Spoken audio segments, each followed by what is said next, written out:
Muy buenas noches, bienvenidos a Los Reporteros. Hoy fijamos nuestra atención para empezar en el mundo árabe, sacudido en las últimas semanas por las ansias, por la necesidad de cambio de sus ciudadanos.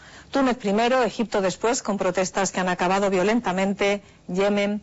Algo histórico está pasando en esta parte del mundo. Desde la independencia de los países árabes no se habían vivido hechos tan extraordinarios en la zona.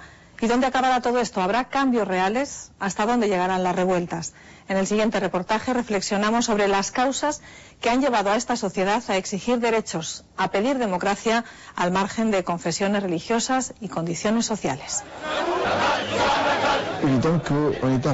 Es evidente que estamos en un momento importante de la vida tunecina, un momento en el que el pueblo de Túnez ha dicho basta.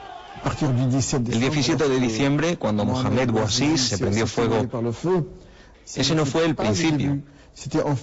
El 17 de diciembre fue el principio del último capítulo del divorcio entre Ben Ali y los tunecinos. El suicidio de un joven vendedor de frutas fue el detonante. Ocurrió en un pueblo del interior de Túnez. El suceso tardó varios días en convertirse en noticia. Cuando se supo, miles de personas que compartían la rabia y la frustración de Mohamed se echaron a la calle para intentar cambiar su destino.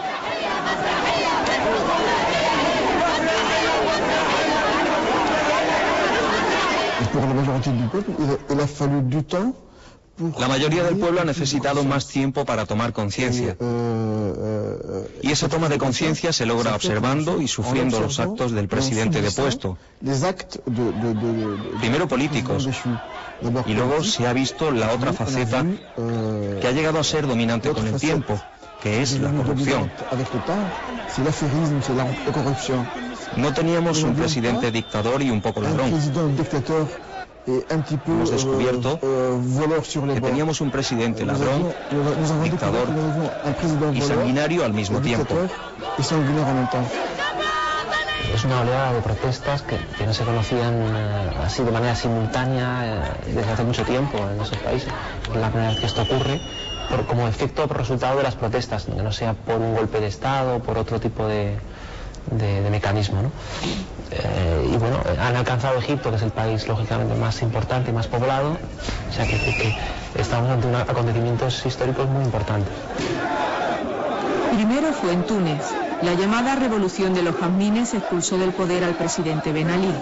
En pequeños grupos o masivas, las protestas se han extendido por los países árabes, desde Yemen al este hasta Marruecos y Mauritania al oeste. El descontento común, incubado durante décadas, ha explotado también en Egipto, el país más poblado de la región. Hay problemas comunes de corrupción, de desgobierno, de autoritarismo, que los encontramos en muchos de ellos, pero también hay condiciones distintas en cada uno de ellos. Entonces, bueno, el contagio es comprensible porque comparten la misma lengua, los medios de comunicación transmiten e informan de todo lo que ocurre al instante, todas las redes sociales, en fin. Pero claro, los efectos, las consecuencias no tienen por qué ser las mismas. Creo que hay diferencias. En Marruecos, por ejemplo, se puede ver. Hay pobreza, hay marginación, hay analfabetismo. Eso es muy evidente, es claro. Así pues, hay elementos que pueden conducir a un malestar social. Creo que los regímenes del mundo árabe deben dar pasos adelante. Si son inteligentes, deben aprovecharse del ejemplo de Egipto. Y no decir, no, nosotros no somos como ellos. No es verdad. Ansias de reforma, para poder estudiar, para tener un trabajo digno, para expresarse en libertad. Tiene su importancia, pero han empezado en sitios donde casi no llegan las noticias, muchas noticias no llegan del todo. En Sidi Bouzid, que es donde comenzó las revueltas en Túnez, prácticamente no había llegado la información de Wikileaks. La gente no sabía ni lo que era Wikileaks. En pequeña ciudad del interior, pues mucha gente no se entera de eso, ¿no? Y esas informaciones sí que hablaban de Ben Ali. Pero bueno, también en las protestas hay un fenómeno que es el boca a boca, ¿no?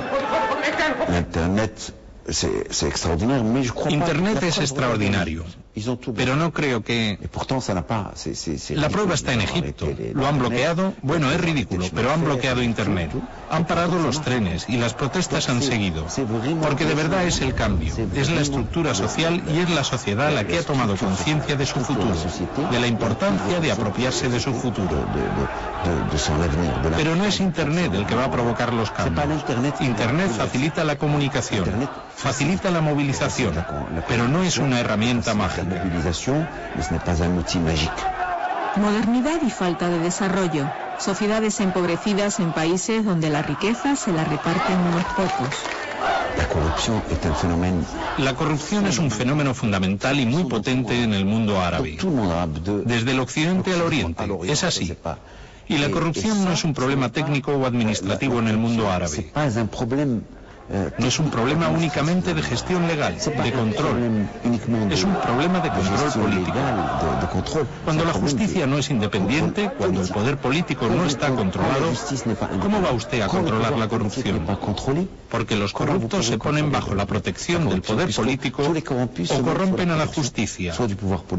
Solo el cambio profundo, radical, la separación de los poderes puede abrir la puerta a la lucha contra la corrupción.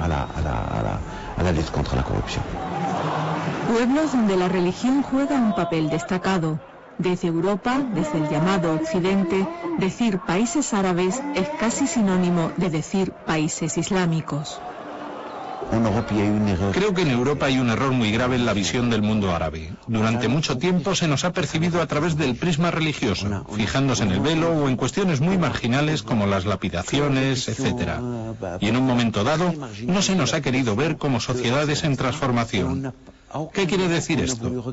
Quiere decir mirar la estructura demográfica, cómo se está transformando la familia, cuál es la situación real de la mujer. Eso no se ha visto. Y hoy en día esas sociedades nos llaman al orden y nos dicen, aquí estamos. Vean lo que pasa en Egipto. Incluso aunque los islamistas sean la única fuerza organizada, aunque no sean los que dominan la situación, lo religioso juega un papel muy importante. Por ejemplo, las manifestaciones grandes se forman en las mezquitas el viernes, cuando hay camiones. He visto imágenes fantásticas de camiones que atacan a la gente. Y va la gente, se pone delante del camión y empieza a rezar. Es decir, vemos que las vías de protesta pasan por la religión, porque no hay otras vías. Porque los viernes la gente se puede reunir y no se puede parar a los que rezan.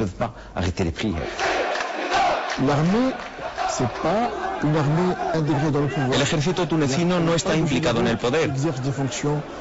No hay generales que ejerzan funciones. No es un ejército corrupto. Porque si se lo compara con la situación argelina o egipcia, desgraciadamente para ellos, sus respectivos ejércitos están muy implicados en el pillaje del país.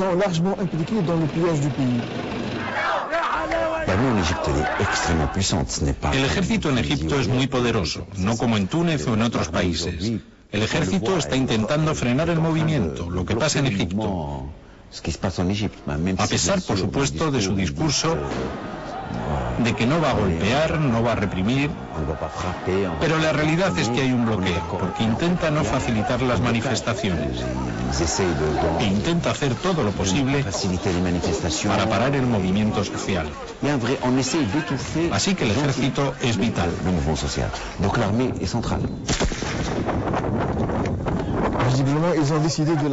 Visiblemente ha decidido desprenderse de Mubarak, y si han decidido hacerlo con tanta rapidez es porque no quieren perder con él.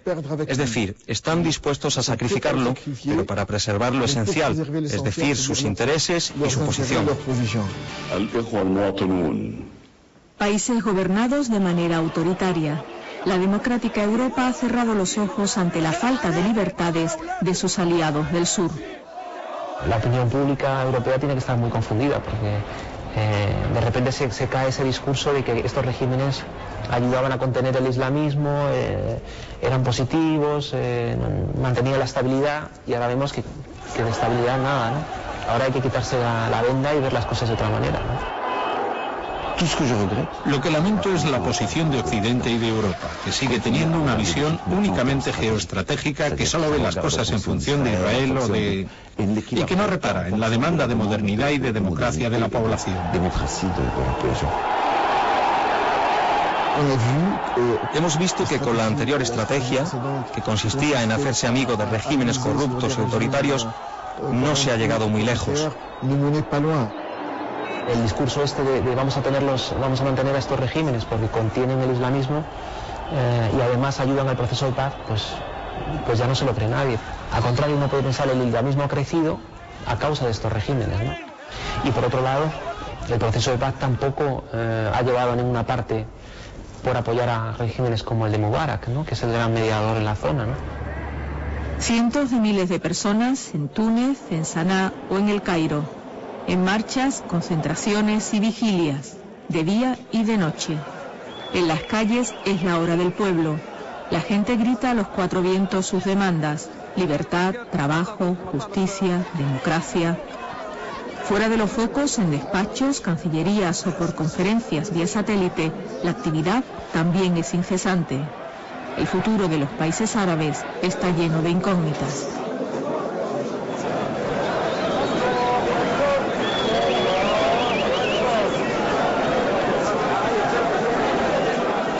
La actualidad mundial está centrada en estos momentos en el grave conflicto que vive Egipto y los países de la zona. Pero aquí en nuestro país esta ha sido la semana de la firma del histórico pacto social entre gobierno, empresarios y sindicatos, que tiene como uno de sus objetivos la lucha contra el desempleo. Un acto empañado por las nuevas cifras del paro. Hasta hace poco, en esa lista, que incluye ya a más de 4.200.000 personas, estaban las que protagonizan nuestro reportaje. Son trabajadores de empresas de economía social, donde la persona está por encima de cualquier otra inversión. En Andalucía hay cerca de 9.000 sociedades cooperativas y laborales o empresas de inserción, que, como se está demostrando, son una buena alternativa a la crisis. De hecho, solo en nuestra comunidad generan 80.000 empleos directos. Pues venga, Magdalena, vamos a ver qué preparamos hoy. La persona está por encima del capital. Entonces, para nosotros, el desarrollo profesional, personal, más importante, en principio, que el capital que pueda llegar a aportar. Éramos 4 profesionales que queríamos trabajar y queríamos vivir de ese trabajo. Entonces, es una cooperativa, te asocias para trabajar, no para sacar rendimiento a tu dinero. Creo que la crisis afecta igual a todas las empresas. Lo que pasa es que con la economía social, como ves que la empresa es tuya y que de ti depende que salga a flote, pues creo que es la mejor manera para impulsar el negocio. En tiempos de crisis, las empresas de economía social, como cooperativas, sociedades laborales o empresas de inserción, atraen un especial interés. Son proyectos competitivos, pero también solidarios, democráticos y comprometidos con las personas.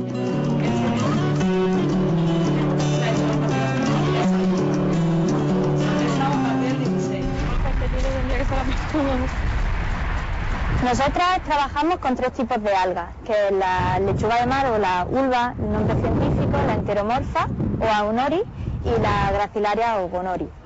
Los inconvenientes, pues los días en invierno, por los días más lluviosos, en el que el trabajo es más dificultoso por el tema del barro, te hundes más, las condiciones climáticas, pues hace más frío y eso. Los esteros de Cádiz son el medio ambiente perfecto para las algas. Y las algas son la materia prima de la empresa que estas 3 chicas decidieron crear cuando estudiaban ciencias del mar. Las venden para uso alimenticio y cosmético. Estamos tratando con restaurantes de aquí de la zona de Cádiz y algunas tiendas. Ya tenemos productos en tiendas también. Aquí en Andalucía somos las primeras, somos las pioneras y luego la mayor competencia está en Galicia. Hay varias empresas, hay unas 6 empresas en total entre Galicia y la cornisa cantábrica. Así que competencia poca. Las 3 decidieron apostar por una sociedad laboral, una empresa en la que la mayoría del capital debe estar en manos de los trabajadores socios. Dime cuánto pesa. Son 3,2 kilos. Elegimos sociedad limitada laboral porque era la forma que más se asemejaba a nosotras, porque somos 3 socias, las 3 socias somos trabajadoras, así que no sé, la veíamos como que encajábamos perfectamente en ella. Los jóvenes son los principales creadores de empleo en la economía social. Los fundadores de Cronia se decidieron por una cooperativa para sacar adelante su proyecto, un negocio especializado en soluciones para ahorrar energía y aumentar la productividad. Es lo que hacen en este edificio en Sevilla, donde irán las sedes de todas las organizaciones de la economía social. Exactamente en esta sala va a estar el centro de mando y control y supervisión de cada una de las instalaciones, ¿vale? Climatización, iluminación, consumos energéticos y consumos de agua principalmente. La zona de control es esta, ¿vale? Zona de control, en la cual a partir de aquí entraríamos a la zona técnica subiendo los cables de comunicación a las diferentes salas. En una cooperativa las decisiones estratégicas se toman de manera democrática.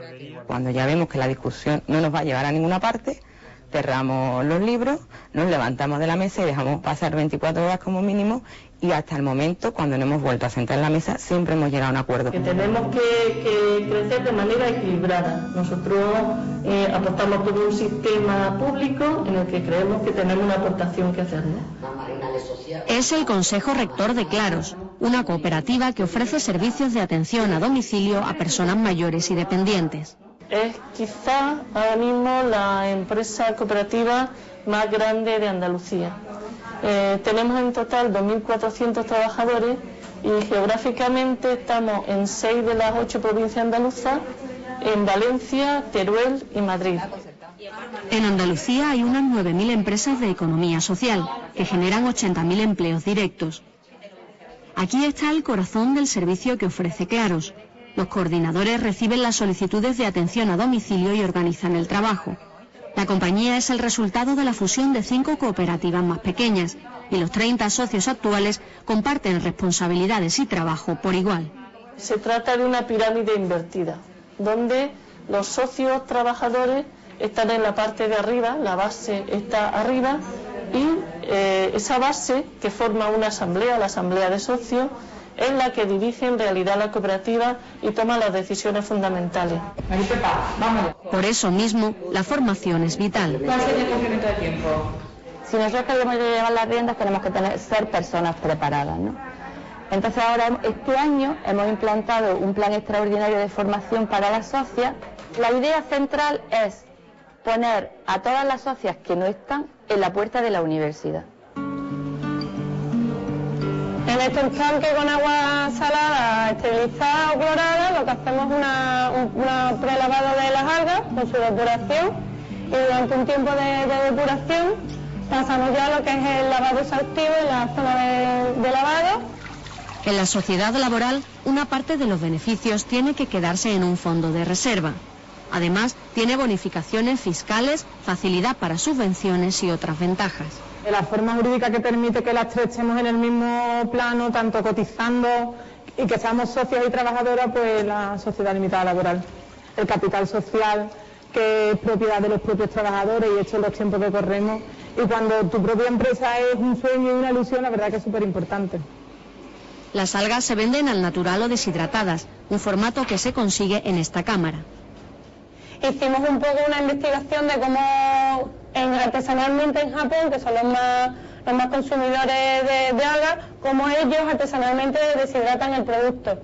Y vimos que era un poco con un fuerte viento del este, que lo que hace es deshumidificar. Esta empresa ha nacido en época de crisis, pero a medio plazo sus fundadoras se plantean crecer.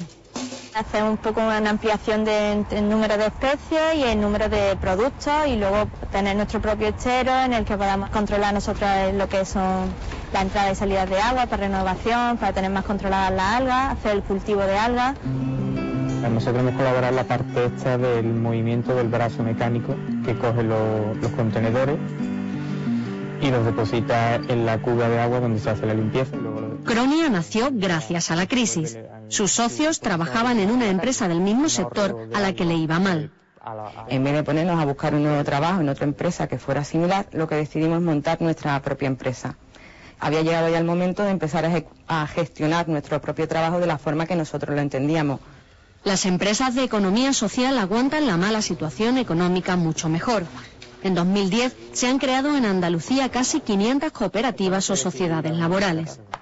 Al cambiar el objetivo, ya no es ganar dinero, sino poder trabajar y poder vivir del trabajo que realiza. Si este mes no puedes cobrar, no cobras, y además lo importante es que como es una gestión que es mucho más democrática y transparente, todo el mundo sabe por qué no se puede cobrar este mes. No se puede cobrar este mes porque hay gente que ha estado sacando dinero de la empresa o porque hay gente que tiene unos salarios que están por encima de su trabajo. Buenos días. Buenos días. ¿Qué pasa, Magdalena? ¿Qué tal? Nada, todo bien, está un poquito mejor. ¿Cómo? Dime. Cándida es trabajadora de la otra cooperativa, de Claros, aunque no es socia, y atiende a Magdalena en su casa. Mucha compañía, cubrir un poco todas sus necesidades, cosas que ella no puede hacer, como por ejemplo la limpieza, aunque ella colabora bastante, porque limpia todo el polvito, entonces la limpieza del suelo, de la ropa, por ejemplo, para la lavadora, ella la pone, pero yo se la atiendo, se la recojo. Pues ahora vamos a ponernos con la tortillita, ¿vale? Casi la mitad de los trabajadores de economía social en Andalucía son mujeres. En la cooperativa Claros son mayoría. Que llovía el 31 de mayo a Bade. Y la mujer siempre ha tenido problemas de acceso al mercado laboral. Quizá por eso, históricamente, siempre ha sido la mujer la que ha buscado la fórmula de la cooperativa como una fórmula que fuera accesible. Por una parte, porque no necesitaba tanto capital, y también las mujeres están acostumbradas a cooperar en sí. Y además, con lo mismo que lo tiene, yo llevo ya 20 años casi trabajando aquí, yo pertenecía a la cooperativa inicial de este servicio. Y entonces, pues para mí es mucho más importante una cooperativa que siempre diríamos es como más, es más de nosotros. Esta es, además, una cooperativa de interés social. El interés social significa que, aunque la empresa dé beneficios, esos beneficios no se van a repartir entre los socios, sino que se va a invertir, en general, más riqueza económica hacia afuera, ¿no? Se va a invertir en crear más puestos de trabajo. En este tipo de empresas el trabajo es más estable. Más del 60% de los empleados son indefinidos. Y la persona es aún más importante en un trabajo como el que realiza Cándida. Lleva ya 5 años y medio conmigo. Y estoy contenta, además que a ella la quiero como si fuera un familiar. Muchas veces ella me dice, no, yo soy una trabajadora. Y digo, no, pues pero yo termino de otra manera. ¿Y lo de que se metió usted en los charcos, eso qué? La economía social genera en Andalucía el 13% del Producto Interior Bruto. Son empresas que luchan cada día por salir adelante sin perder sus principios.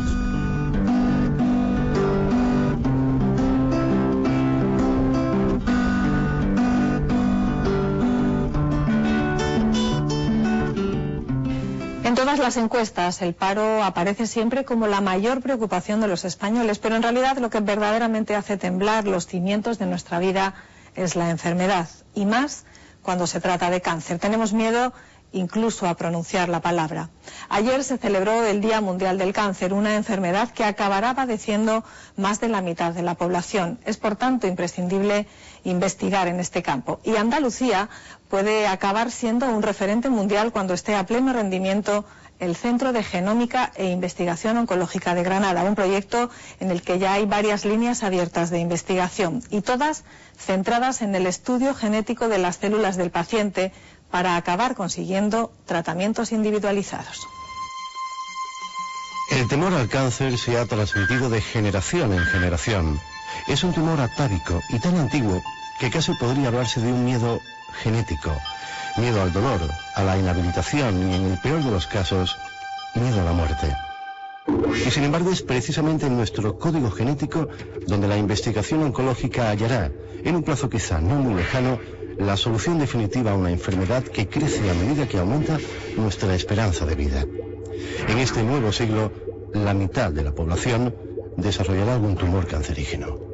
Si en un momento determinado, que llegará, sin duda alguna, se pudiese comenzar a hablar de una solución para el cáncer o para muchos tipos de cáncer, la base, lo más importante sin duda alguna va a ser conocer los mecanismos, digamos, genéticos, moleculares, de cómo el cáncer se desarrolla y cómo el cáncer, digamos, tiene esa capacidad de expandirse.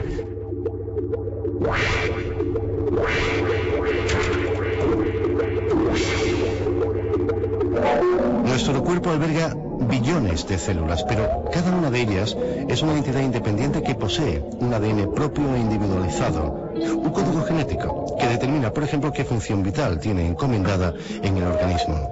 El problema surge cuando una simple mutación de ese ADN convierte a una célula útil en una célula cancerígena que, unida a otras más, desordenadamente y con carácter invasivo, provocan el tumor. El hecho de que se produzca el cáncer o que aparezca un cáncer en un momento determinado obedece a múltiples razones, pero sin duda alguna tiene una base genética. Una base genética que puede ser por la aparición de mutaciones que pueden ser nuevas, pues por ejemplo por efecto de productos tóxicos o por efecto, como pasa en el melanoma, en el cáncer de piel, por efecto de los rayos ultravioleta, o puede ser porque ya la célula per se tuviese alguna serie de mutaciones que en un momento determinado, pues por un desequilibrio entre lo que es digamos el ADN dentro de la célula, pues se activan esas mutaciones y hacen que aparezca el tumor.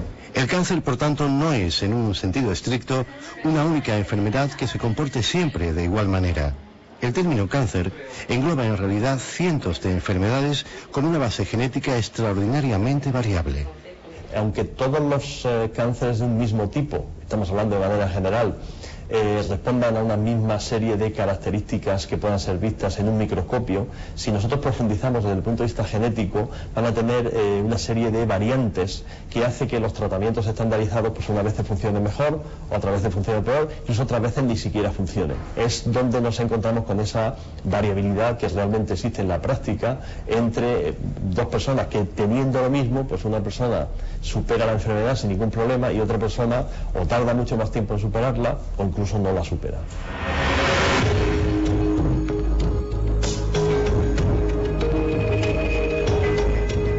El Centro Andaluz de Genómica e Investigación Oncológica, auspiciado por la Universidad de Granada y la Junta de Andalucía y participado por la compañía biomédica Pfizer, estará a pleno rendimiento en primavera, pero ha nacido y ya trabaja con la vocación de descifrar las variantes genéticas del cáncer en cada paciente concreto, con el objetivo de sugerir, aunque sea a largo plazo, un protocolo viable para el diagnóstico, el tratamiento, el pronóstico o la prevención de la enfermedad. Lo que se llama la medicina o la investigación translacional. Queremos que lo que se haga aquí, lo que se investigue aquí, pueda estar en un plazo lo más corto posible, que normalmente en investigación biomédica son meses o un año, 2 años, como mucho, aplicándose a los pacientes. O sea, no es tanto una investigación básica, que también se hará y que también es necesario, lógicamente, el poder hacerla, sino el que se pueda inmediatamente trasladar al paciente. La disciplina de uno se activa, mientras que cuando hay la... María José Serrano y Juan Carlos Rodríguez Manzaneque son investigadores del Centro Genio y dirigen ya sus propias líneas de investigación. La importancia del cultivo celular en nuestro trabajo es porque, al fin y al cabo, las células son los principales protagonistas en lo que es el crecimiento tumoral. No solamente las células de origen tumoral, sino también células endoteliales, que son las que dan lugar a los vasos sanguíneos, células del sistema inmune y otras células de soporte. Manzaneque sabe que un tumor necesita aporte sanguíneo para desarrollarse, pero esa evidencia le lleva a una pregunta esencial. ¿Qué mecanismo genético permite a las células cancerígenas crecer tan rápidamente cuando el tumor no tiene a su alcance vasos sanguíneos que le alimenten? Y ese crecimiento inicial va a tener una limitación. Esa limitación es alimento, oxígeno, para que ese tumor crezca más, ¿no? ¿Quién provee ese alimento, ese oxígeno? La sangre y el crecimiento de nuevos vasos sanguíneos. Y a este crecimiento de nuevos vasos sanguíneos le conocemos como angiogénesis. Los tumores van a secretar una serie de factores que ayudan a los nuevos vasos sanguíneos a entrar en el tumor y ayudar al crecimiento de más células cancerígenas y al crecimiento de la masa tumoral en general.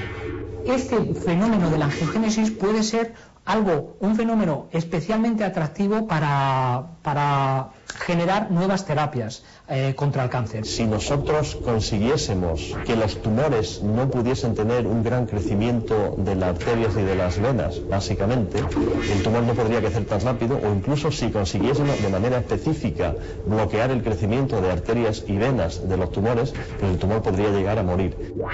La circulación de células cancerígenas en la sangre es la causa de que los tumores iniciales se extiendan a órganos y tejidos sanos.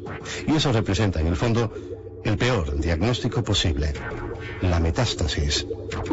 Por lo tanto, a nosotros nos interesa mucho saber cómo una célula puede, por así decirlo, escaparse de donde había nacido, del tumor original, meterse en la sangre y circular sin ser, digamos, atrapada y bloqueada por los policías internos que tenemos, que es el sistema inmunológico, y luego escaparse de la sangre otra vez, incluirse dentro de otro tejido y a partir de ahí comenzar a desarrollarse. María José Serrano estudia desde hace tiempo el comportamiento de las denominadas células tumorales circulantes, responsables de la metástasis. Hoy, como cada día, analiza muestras de tejidos vivos procedentes, en este caso, de un paciente de cáncer de mama. Lo que nosotros estamos haciendo es aislar células tumorales de pacientes de cáncer de mama en estadios muy tempranos de su enfermedad. ¿Para qué? Pues porque si conseguimos determinar qué significado biológico y clínico tienen estas células, esto nos lleva a la posibilidad de tratamientos personalizados, que es realmente a lo que se tiene ahora mismo. Es un proceso complejo, pero que en el momento en que conozcamos bien los mecanismos de acción, de escape, de fuga que tienen esas células, pues podríamos bloquearlas en esa fase, que es una fase, digamos, muy sensible, y a partir de ahí pues enfocar los tratamientos de una manera lo más específica posible. Los dos grandes sistemas que se han estudiado siempre son el tumor primario y la metástasis, es decir, el principio y el fin del proceso. El paso intermedio, por principio físico, es necesario estudiarlo, porque para que haya esto, primero tiene que venir de aquí. Una de las características fundamentales de esta línea de investigación es que se ha comprobado que cuando analizas genéticamente el tumor, la metástasis y las células tumorales circulantes, las características genéticas que presentan estas células son diferentes a las del tumor primario. ¿Qué implicaciones tiene esto? Si tú estás tratando el tumor y estás tratando el tumor metastásico, pero no tratas las células tumorales, habrá un tanto por ciento de pacientes que no te van a responder, porque no estás dirigiendo el tratamiento a la diana adecuada. Todos los grandes productos que se han desarrollado en los últimos 15, 20 años, incluso más, que hoy en día se están utilizando de manera sistemática y que son capaces realmente de curar sistemáticamente ciertos tipos de cáncer, o por lo menos de convertirlo en enfermedades crónicas que no van a acabar con la vida del paciente, tienen una base genética, y por lo tanto esa es la importancia que tiene el conocimiento adecuado de la genética del cáncer. Con el paso del tiempo, investigaciones como estas deberían convertir al Centro Genio en un referente internacional en la lucha contra el cáncer. Eso dependerá, en gran medida, del entusiasmo de los investigadores, pero también y sobre todo de una financiación desinteresada y constante, porque el objetivo final, la aplicación práctica a los enfermos, requerirá tiempo. Una enfermedad que va a afectar a la mitad de la población o más. ¿No merecería la pena invertir más dinero en todo el mundo en poder llegar a una solución?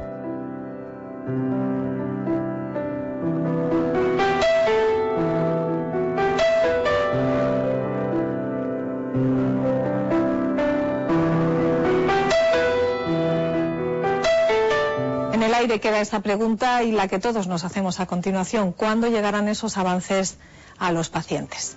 Así terminamos. La semana que viene estaremos de nuevo con ustedes. Hasta entonces, gracias y muy buenas noches.